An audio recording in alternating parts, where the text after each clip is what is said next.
We're showing more films than ever at the Utah Film Festival, and coming up on September 3rd, we're going to be showing some really cool world premieres, including this one from our new friend Scott Briggs. Scott, tell us what your movie is all about. Well, thank you for having me, Warren. It's a pleasure to be here with the Utah Film Festival, and I'm grateful to be able to speak about our film. Compassion Spreads Like Wildfire is a movie about Vicky Miner. And Vicky Miner is just this incredible human being that I've been privileged to get to know. I was filming another movie, working on a documentary about the Yarnell Hill Fire, where we lost 19 of the Granite Mountain hotshots. And I was speaking with one of the families, and they told me the story about this incredible woman with so much love and compassion in her heart, and such a healing nature about her, and this organization that helps these families go through the process, the grieving process. But the main thing that they do is they help bridge the money that because what happens when these firefighters die on the line, these families are just cut off for months without any funds. And then on top of going through what they're going through, they've got to file all this paperwork and do the workman's comp and all the other benefits, and it's just this horrible thing they've got to do while they're grieving, and it's just awful. They're just kind of left to fend for themselves. So these families just spoke so highly of her. I had to get to know her. So I got her number and I called her directly and I spoke to her for about 4 hours the first time I spoke to her. And then she's like, you need to get your butt up here to Boise and hang out with us. And so I was on a plane the next day, and I got up there and spent a lot of time and got to know Vicky and Burke and the staff, and got to know all that they do and how they bridge the gap between what happens on a fire line death or when there's an injury or something in one of these families, and they just fill in the gaps, and they give these families the money that they need to pay their mortgage, pay the car payment, make sure that they can fly to the funerals, and whatever they need, they're there for these families, and it's just a phenomenal organization, and it's all just done with such love. And Vicky is just the warmest human being you'll ever meet. And the first time I met her, she just big giant bear hug, it's just been an amazing experience. I spent a lot of time. I went up there a couple times and hung out to kind of watch their organization and see what they do. When I got home one night, I fell asleep and I woke up after having a dream, and I dreamed this movie. And I got up and I wrote the screenplay immediately, and then I sent it off to my dear friend Emily Roth, and she was like, wow, this is a great story. Like, who wrote this? And I'm like, I did. And she's like, what? So, so what we just kind of put together this movie that details, and it's kind of done in docudrama form, where these actors portray how Vicky started this organization in her kitchen, and she saw a need, and she ran with that need, and she built this organization into what it is today, and it's just phenomenal what she's done. And it's just, like I said, it's been done all with love, and compassion, it spreads, and when you do a good thing, it goes on to another. So it's a real feel-good story.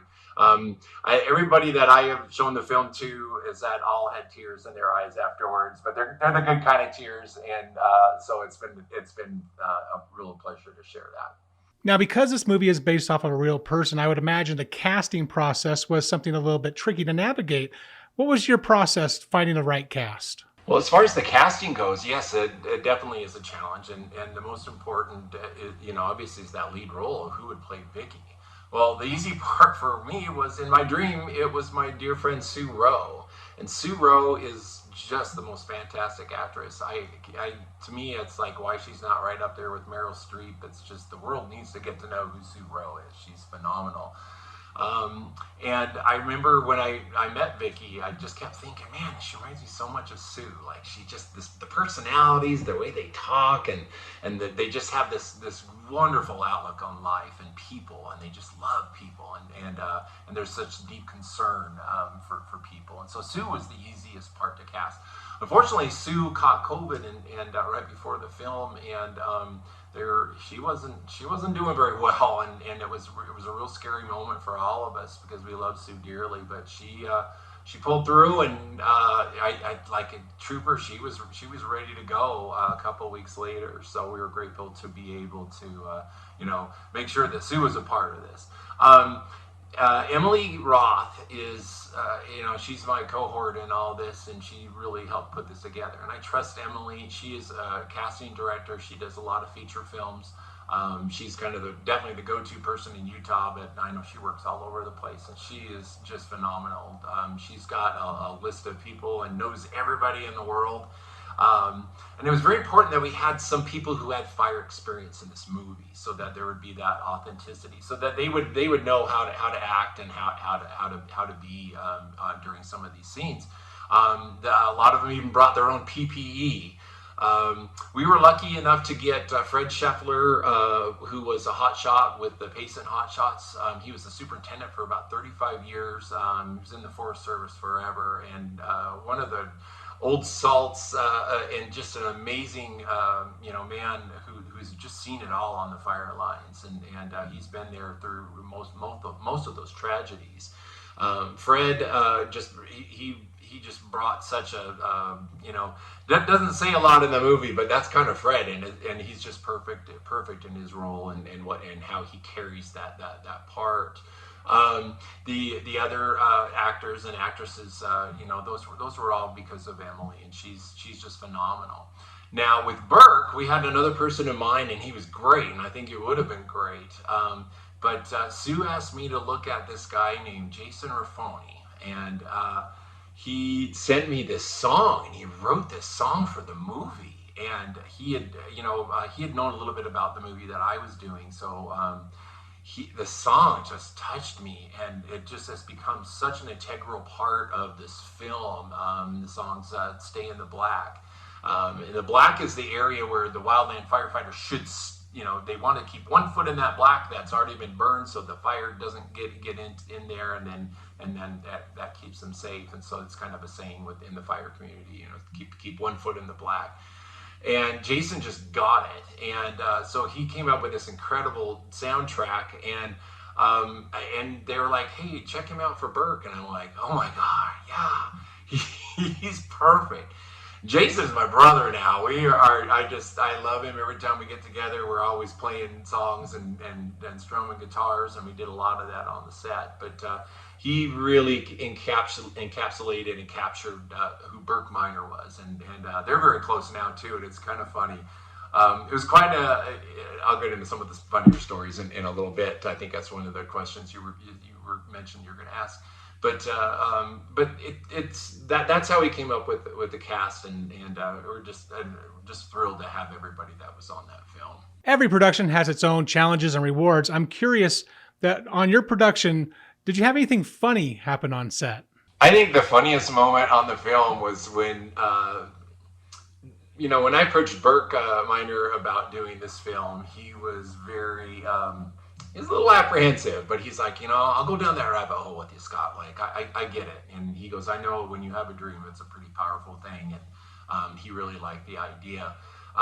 When we got up to film, and Sue got out of the makeup trailer and walked out as Vicky the first time, his eyes about popped out of his head.